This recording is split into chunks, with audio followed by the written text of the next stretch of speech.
Good morning, ladies and gentlemen. Welcome back to another episode here on European Confessions. The following story that you're going to be listening to, it comes from a translation of a message that I received, and the translation, it reads like this. Hello, Brother Nash, how are you? I just want to know from your listeners what I did. Was I wrong or not? I just want to know from other men. I know that as for women, they are going to be biased when they listen to my story, but I just want advice from other men that are like me, that know the pain of taking your girlfriend to college. Then after she would have started working, she will start to date another man who has more money, who can give her more opportunities than you can ever give to her. I just want your honest opinion, gents. Should I release this woman? Should I set her free so that she can start working again? Or should I just keep on cursing her like I have cursed her for the rest of her life because of what she did to me? My name is Blessing and I am a Zimbabwean man. I am based here in Limpopo in South Africa, but I do come from Zim. I have been here in South Africa working and going back to Zim in 2012. I started working on this other vegetable farm here in Tanin. This was when one of my uncle who had came to South Africa said that he had found a golden opportunity. So this farm that he was working for, they used to come and collect people in Zim by buses, and we would be brought to the farms. Then we would start to work. But it was too much hard labor for me. I stopped working there, and then I came and I started staying and working at this farm that is just outside of Tanin. So I don't have much education. I left school at Form 3 and I came to South Africa chasing my dreams. But life was very difficult. I ended up waking at 4 a.m. to pick butternuts, onions, and if it is tomato season, we harvest tomatoes sometimes from 5 a.m. until late at night. That was when I met this woman. I met her. This was in 2014. She was beautiful. I had stopped staying in the farm compound. At that time, I was now staying in a village where she was also staying. She was beautiful and she was the most amazing woman that I had ever seen, and I liked her quite a lot. She was light-skinned, the kind of a woman that I always wanted to be with. So she would ask for airtime from me. She was unemployed. She was staying with her baby daddy, even though she came from an area that is called Liboa Home. So she had came to stay in Tanin, in that village, with her baby daddy, where she used to sell fat cooks by the bus stop near the farm each and every morning. Life was very difficult for her. She was beautiful and I saw the beauty through her poverty. I thought that since this girl, she is unlike most South African girls that drink and booze each and every weekend. She is beautiful, but she does not do that. Her husband is mistreating her, who was a tractor driver at this other farm, always drunk 24/7. I thought that I could lift her up, and if I lift her, she was going to lift me too. And I thought that me and him, we were going to become a tag team and we were going to win this game here in South Africa, but I was wrong.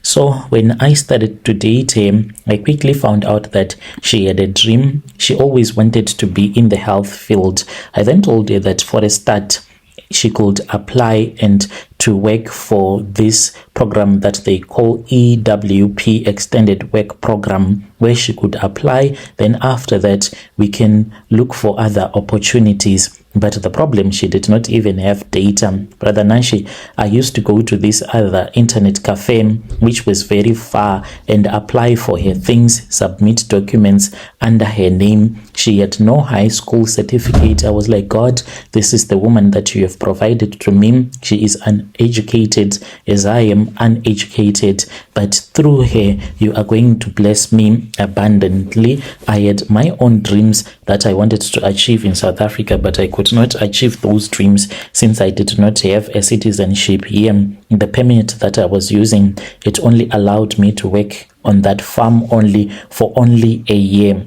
So it was very difficult for me. If I was going to get married to a South African woman, and then if I could get my citizenship, I would also return back to school or to look for a job, a better paying job. So this was the decision that I made. Since she had no high school certificate, we had to start there. She did her matric. I enrolled her at a long distance college. She started from scratch.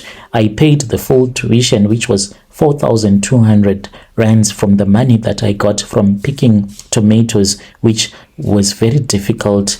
And you know, Limpopo, it is very hot sometimes. I used to sit with her at night, explain the assignments, and English was not her strength. I would write her essays and even take calls when her tutors phoned. I became her teacher, her advisor. I was her sponsor. I was her human Google before even Googling was a big thing. I bought her a second-hand Samsung J1. During those years, it was a big thing for a person to have a Samsung Galaxy J1 in 2015. In 2016, that was when she got accepted into a government learnership.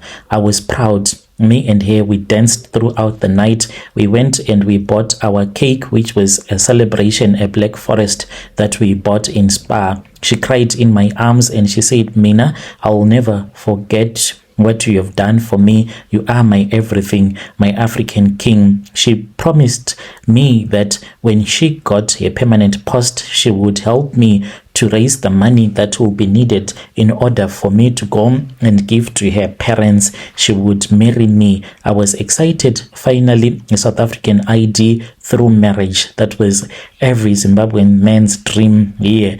No more running away. No more hiding if there was ever going to be an immigration raid, because sometimes we used to go and work on other farms using that same permit that did not allow you, because the farm that used to give us the permits, they knew that you were working for the permit, so they will give you money that was not even enough, and they will tell you to go and work on other farms if the money that they were giving you was not enough. But you had to make sure to come and work at that farm like 3 days in a fortnight or 2 days just to mark the register. So that is what we used to do, and it was a little bit riskier because if there was a raid, you could get arrested.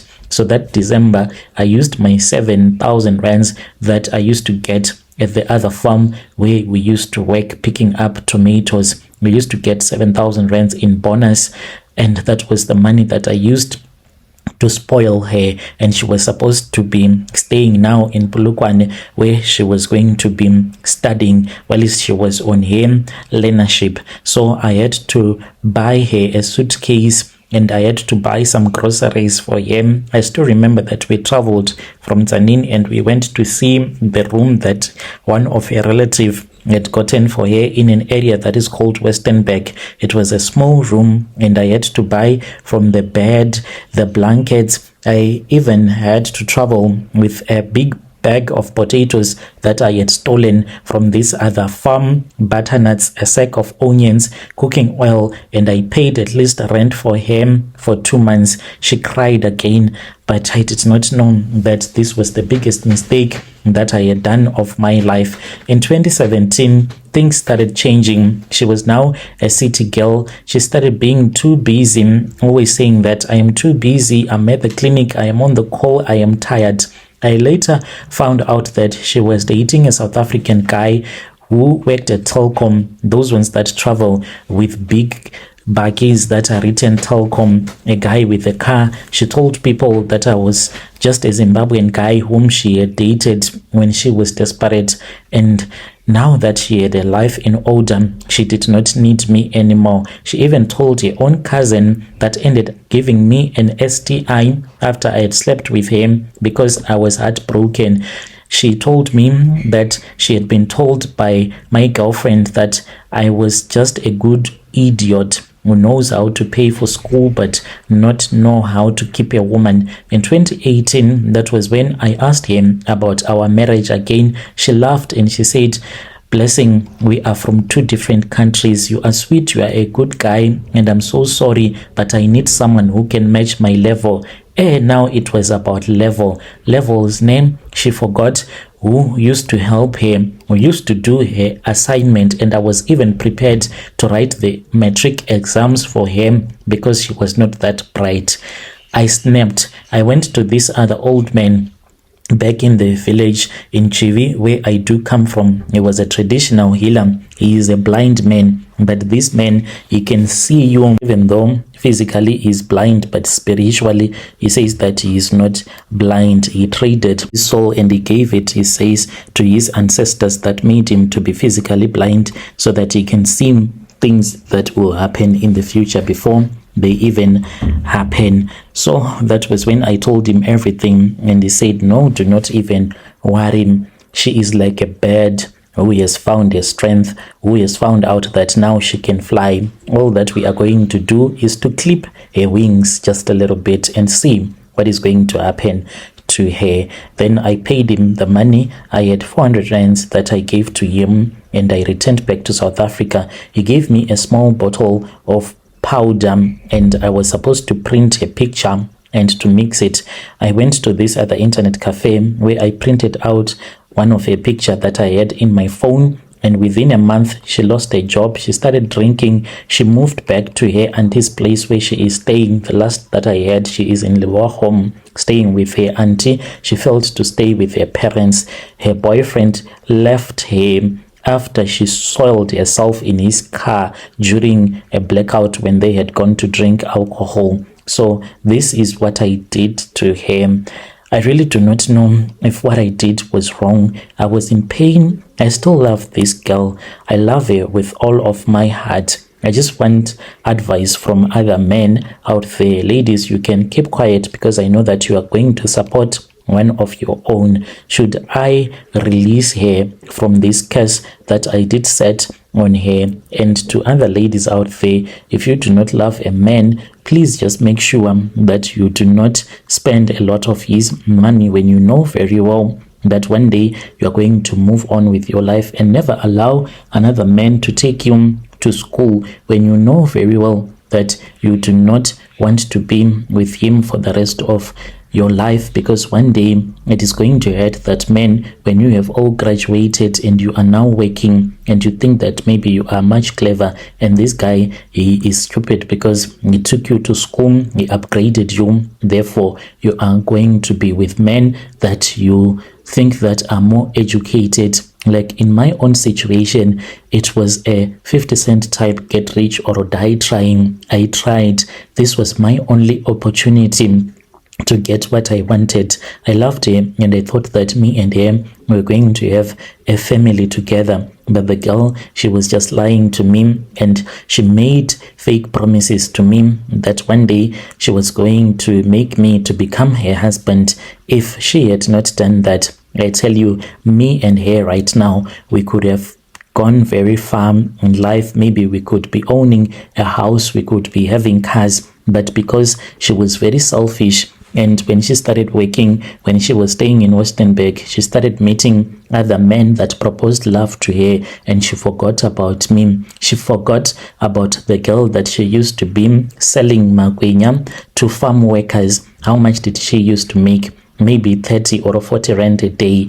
But now I had made him to become someone who was earning a salary. She used to call me Lekombo whenever I would tell her that I was in love with her, and because of the love, I used to shout at her, and she was like, I cannot make you to understand because you are just a Lekombo, someone who stays in the farms, who has no understanding of what life is like. And she would block me. Sometimes she would lie to me that she still loves me, and then I would send her money and she will say that this weekend you're going to be with me, yet she just wanted money for alcohol. I would send her money. Then moments later, I would see that she has blocked me throughout the weekend trying to reach out to him. I still remember that I had to sleep at this other lodge after I had came to where she was staying, and I found out that she was not there. And I called her. She did not pick up my calls. I had to look for a guest house to spend the night, and the next morning I got onto the taxi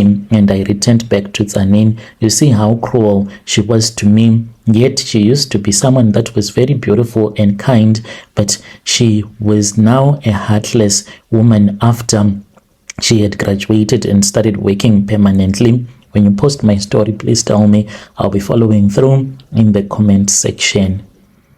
Dear listeners, right there was a message that was sent to me by one of our brother right there. Strange things indeed they do happen in this world.